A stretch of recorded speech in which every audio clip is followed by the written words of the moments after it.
When most people think about the space race, they think about the Apollo missions, the moon landing, brave American astronauts, but what about the other side of that coin, the one with a hammer and sickle on it?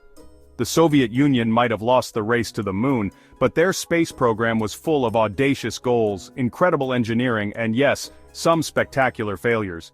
Their story is a potent reminder that exploration is never a straight line to success. It's about pushing the boundaries, learning from setbacks, and daring to dream big. So buckle up, space cadets, because we're about to blast off on a journey through some of the craziest, most ambitious, and downright unbelievable Soviet space projects you've probably never heard of. Before we get into the robotic explorers and secret space stations, we've got to talk about the big one, the rocket that was supposed to take the Soviets all the way to the lunar surface, the N-1.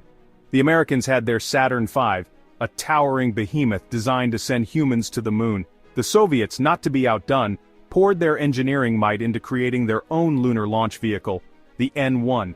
This thing was a beast, standing over 340 feet tall, even taller than the Saturn V. But there was a catch. The N-1 was plagued by problems from the start.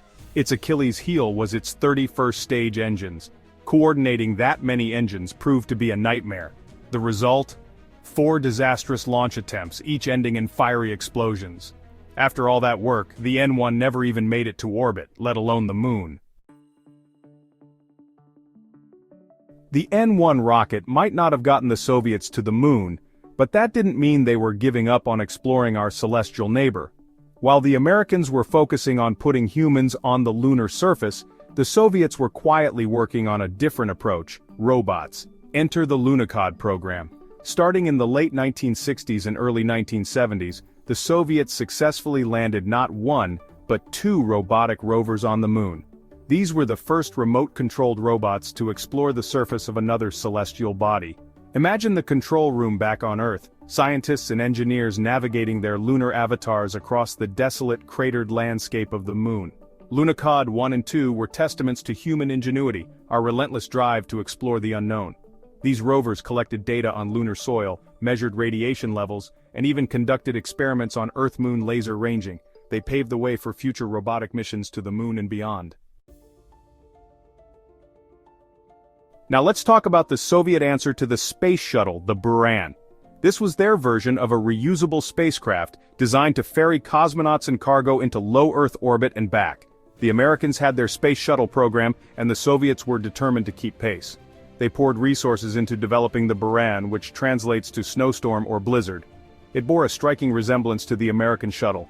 But under the hood, it was a completely different machine. It was designed to be launched without a crew and land automatically, relying on sophisticated computers to guide it back to Earth.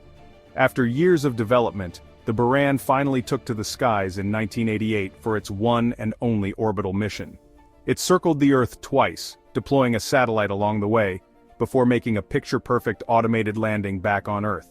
It was a triumph of Soviet engineering. But sadly, the Buran program fell victim to political and economic turmoil in the Soviet Union. Chapter 4. Almaz, the top-secret Soviet military space station. Let's delve into the shadowy world of Cold War espionage and explore one of the Soviet Union's most secretive space programs, the Almaz military space station. While the US was busy developing the Skylab space station, the Soviets had other plans. They envisioned a different kind of space station, one with a more, shall we say, defensive purpose. The Soviets were concerned about the US military activities in space, so they decided to develop their own space-based reconnaissance platform. The idea was to have a space station equipped with powerful cameras and even a cannon to keep an eye on their rivals from orbit. The Almaz program was shrouded in secrecy. The Soviets went to great lengths to disguise the true nature of these stations. They even gave them generic-sounding names like Salyut, just to throw off Western intelligence agencies. Over the years, the Soviets launched several Almaz stations under the guise of the Salyut program. These stations were equipped with cutting-edge surveillance equipment capable of monitoring troop movements, tracking naval vessels, and even spotting missile launches. Chapter 5. Vostok. A single cosmonaut, a tiny capsule, and a giant leap for humankind. Let's rewind the clock back to the very beginning of human spaceflight. On April 12, 1961, a young Soviet cosmonaut named Yuri Gagarin climbed aboard a spacecraft called Vostok 1 and etched his name into the history books as the first human to journey into outer space. Gagarin's flight lasted a mere 108 minutes, a single orbit around our planet. But in that short amount of time, he fundamentally changed our relationship with the cosmos. The Vostok capsule itself was a marvel of Soviet engineering, a testament to their ability to innovate under pressure. It was a spherical capsule designed to withstand the rigors of launch and re-entry, with just enough room for a single cosmonaut. Unlike later spacecraft, Vostok didn't have the capability to land with a cosmonaut inside. Instead, Gagarin ejected from the capsule during its descent and parachuted back to Earth. The Vostok program wasn't just about Gagarin's historic flight, it included a series of missions that tested the limits of human endurance in space.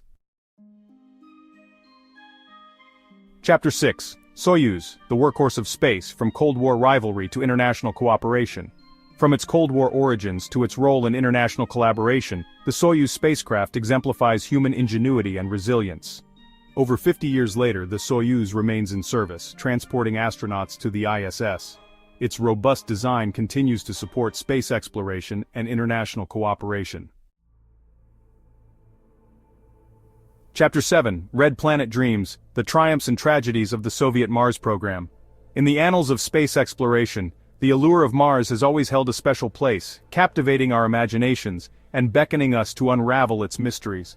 The Soviet Union, they were no strangers to this allure. Their Mars program, a story of both triumph and tragedy, stands as a testament to their ambition, their ingenuity, and their unwavering determination to reach the Red Planet.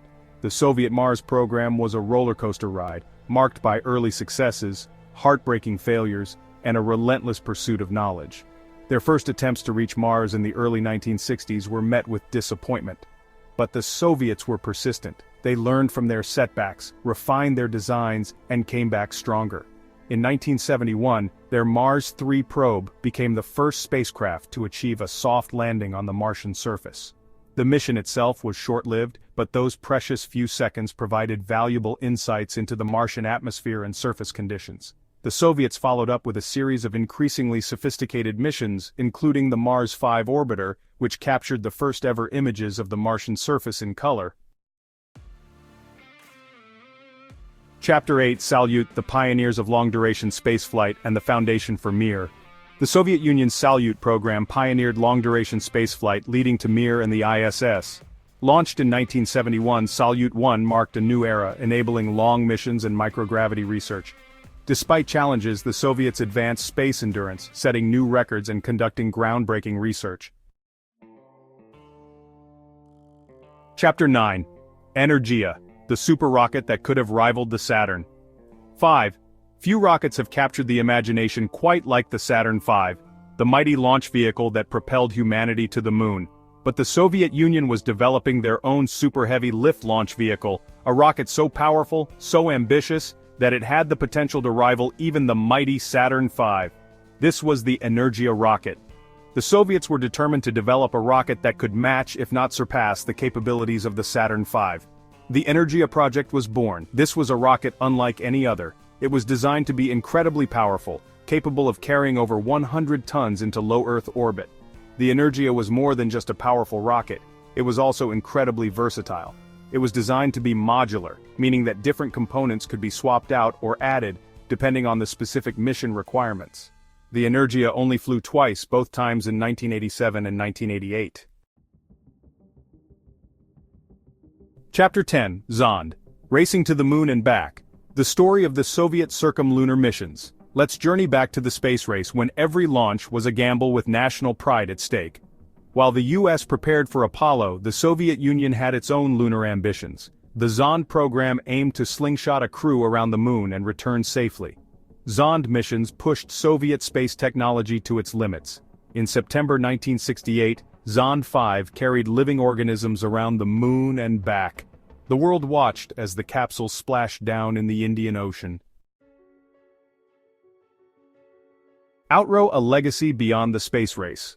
From the heights of the Cold War to the era of international collaboration in space, the Soviet space program left an indelible mark on history. They might not have planted their flag on the moon, but their achievements were no less significant. They were pioneers in human spaceflight, robotic exploration, and long-duration space missions.